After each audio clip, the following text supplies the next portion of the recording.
आयुक्ताला येऊ द्या तरच उपचार होतील सगळे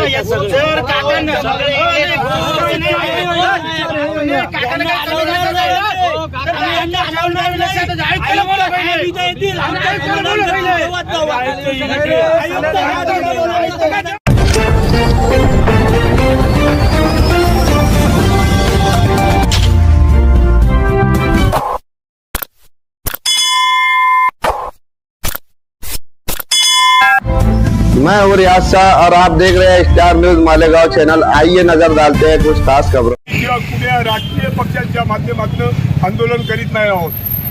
बंधूंनो, मालेगांव शहर हे हिंदू मुस्लिम एकतेचं एक प्रतीक है।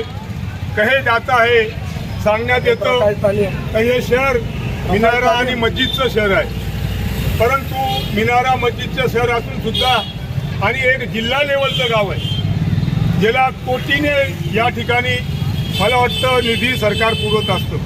पण तो निधी कोणासाठी? विकास कामासाठी। विकास कामाची मंजुरीसाठी आम्ही आत्तापर्यंत 10 ते 12 आंदोलन केले। 18/12/2023ला महात्मा गांधी पुतळ्यापासून लोटांगण आंदोलन करून थेट आम्ही महानगरपालिकेवर आलो। त्या टायमाला हिंदू मुस्लिम म्हातारे वयोवृद्ध सर्वच लोक लोंडांगण घालत होते।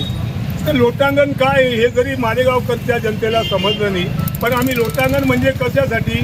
एखाद्या टायमाला देवाला प्रसन्न करण्यासाठी लोटांगण। त्यांचा दर्जा तर तेवढा नाही आहे, हे देवाच्या दर्जाचे तर नाही आहे। हा मालेगाव पालिकेत एक पोपटपंची आहे, तो म्हणजे महानगरपालिका आयुक्त। त्याच्यावर आम्ही नमूद केलं आहे, श्री मालेगाव महानगरपालिका आयुक्त श्री रवींद्र जाधव म्हणजे एक गोड बोलणारी जपानची मशीन आहे। जपानला जर तुम्ही कधी गेलात, यदा कदाचित योग आला, तर त्या जपानच्या प्रत्येक गल्ली बोळामध्ये अशी एक मशीन बसवली आहे, तो म्हणजे रोबो। तो म्हणतो आइए पधारिए जाइए, हा म्हणतो आइए बैठिए हमारे साथ बातचीत कीजिए। देणं घेणं काही नाही, फक्त गोड बोलतो, आज करू उद्या करू असा वर्षभरचा कालावधी लोटून गेला। परत 2025 आलं। या हरामखोरांना आम्ही 21 वर्ष पूर्ण झाल्यावर 21 साडी चोळीचा आहेर दिला, त्या साड्या चोळ्या बी घेऊन टाकल्या। बोकुड बळी दिला, तो बोकुड बी हे खाऊन गेले। आता आमचा बळी देण्यासाठी आम्ही निघालो। असे अनेक प्रकारचे समाज प्रबोधनासाठी नाही, शासनाला जाग यावी। मग मी म्हणतो, शासनाच्या नकाशावर आमचं मालेगाव शहर नाही आहे का? मालेगाव शहर महाराष्ट्राच्या बाहेर आहे का? केंद्र गव्हर्नमेंटच्या स्वाधीन आहे का? वरचे बी नाही, खालचे बी नाही, घरचे बी नाही, कोणीच आमच्याकडे ढुकून पाहायचं। या कमिशनर साहेबांना मी आवर्जून इथून आव्हान करतो, जर तुम्हाला काम करायचं नव्हतं तर या ठिकाणी का मुहूर्त केलं?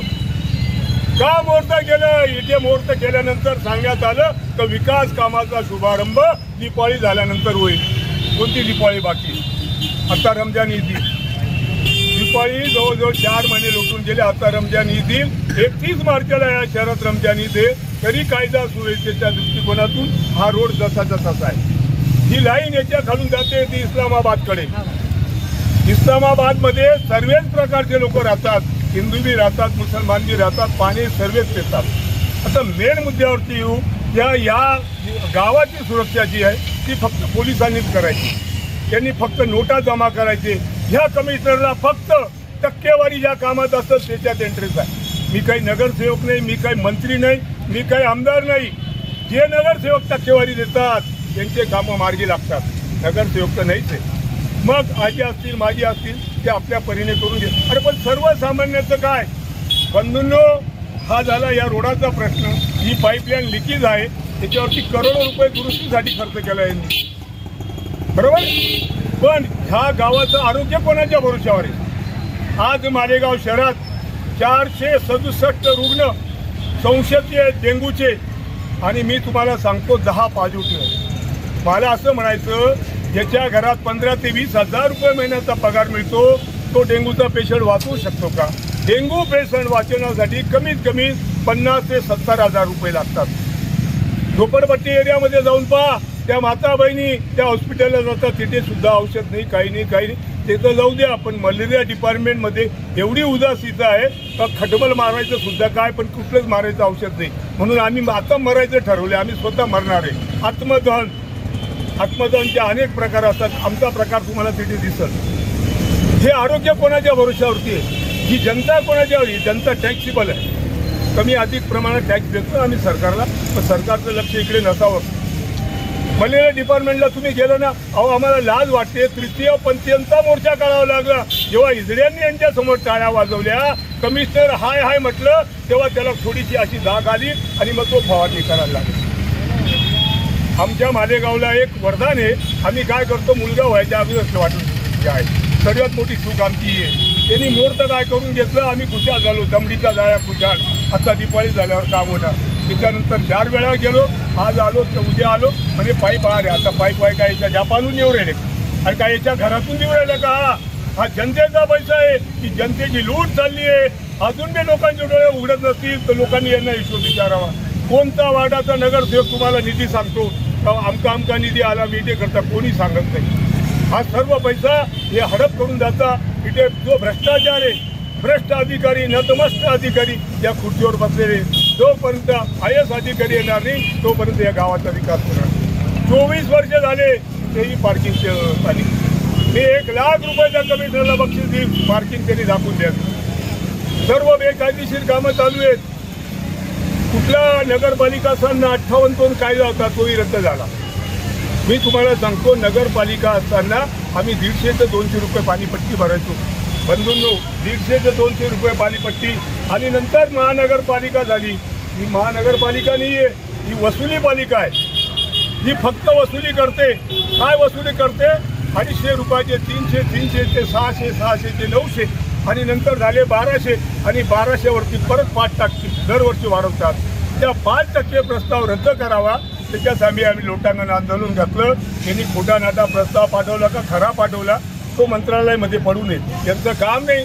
आज पाणीपट्टी शहरात कुठेही वाटलेली नाही, फक्त घरपट्टी वाटली आहे. या आर्थिक यांचं नुकसान 120 दिवसाची यांनी फक्त 900 घ्यायला पाहिजे. यांना आम्ही सांगतो 5% रद्द करा. तेवढी सुद्धा यांची धानच नाही.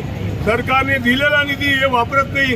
का मालेगावशी भेदभाव करता? काय मालेगावमध्ये सर्व अनिवासी भारतीय राहता का? आम्ही इथले वतनदार आहे. आमचं आयुष्य खतम होऊन चाललं तरी जसं आहे तसंच चालू आहे. तेच रोड, तेच घरं, तेच दारं.